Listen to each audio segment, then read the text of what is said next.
केंद्रीय मंत्री चिराग पासवान हमेशा कुछ न कुछ ऐसा करते रहते हैं जिसकी चर्चा हमेशा उनकी होती रहती है।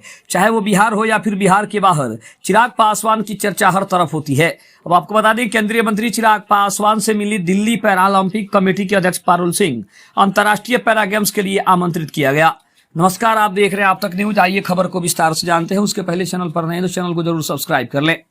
बता दें कि दिल्ली स्टेट पैरालंपिक कमेटी के अध्यक्ष पारुल सिंह ने मंगलवार को खाद्य प्रसंस्करण उद्योग मंत्री चिराग पासवान से उनके कार्यालय में मुलाकात कर उन्हें आगामी अंतर्राष्ट्रीय पैरा गेम्स में शामिल होने का निमंत्रण दिया है। इस बार पैरा गेम्स 26 सितंबर से 7 अक्टूबर 2025 तक नई दिल्ली में आयोजित किए जाएंगे। यह आयोजन भारत की राजधानी में होने वाला अब तक का सबसे बड़ा पैरा खेल आयोजित होगा, जिसमें 115 से अधिक देश भाग लेंगे। इस मुलाकात के दौरान पारुल सिंह के साथ पैरालंपिक कमेटी के राष्ट्रीय महासचिव सत्यबाबू, दिल्ली सचिव राहुल कसाना, कमेटी सदस्य ललित और वरिष्ठ पत्रकार राकेश कुमार भी मौजूद रहे। बैठक में खासतौर पर पैरा खिलाड़ियों के पोषण और सहयोग को लेकर मंत्रालय और कमेटी के बीच संभावित सहयोग पर भी चर्चा की गई। पारुल सिंह ने मंत्री को बताया कि कमेटी किस तरह से खिलाड़ियों के लिए बेहतर संस्थान और सुविधाएं उपलब्ध कराने के लिए लगातार काम कर रही है।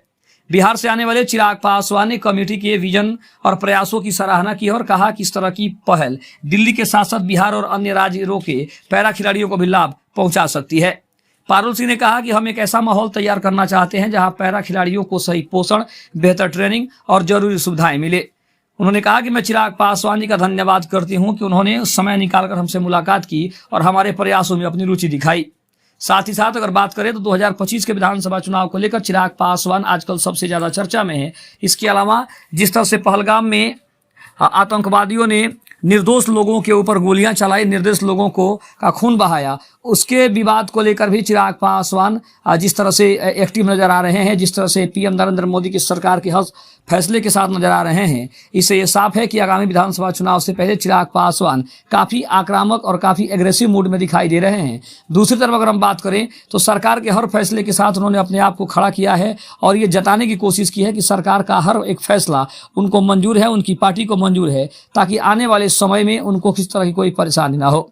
दूसरी तरफ अगर हम बात करें तो चिराग पासवान 2025 के विधानसभा चुनाव लेकर और सीटों के बंटवारे को लेकर भी सबसे ज्यादा चर्चा में है, जहां पे ये कहा जा रहा है कि चिराग पासवान ने बीजेपी के जितने भी कोर कमेटी के मेंबर हैं उन सभी से ये कह दिया है कि उनको कम से कम 40 से कम सीटों पर मंजूर नहीं है। इसका मतलब स्पष्ट है कि चिराग पासवान ने अपने सीटों को लेकर अभी से बीजेपी को सतर्क कर दिया है कि उनके बारे में कमजोर सोचने और कमजोर उन्हें आंकने की जरूरत नहीं है, क्योंकि जो उन्होंने मांग की है उससे कम पर मानने वाले नहीं है। क्योंकि जीतन राम मांझी ने पहले ही 25 से ज्यादा विधानसभा की सीटें लड़ने का एक बड़ा ऐलान कर दिया है।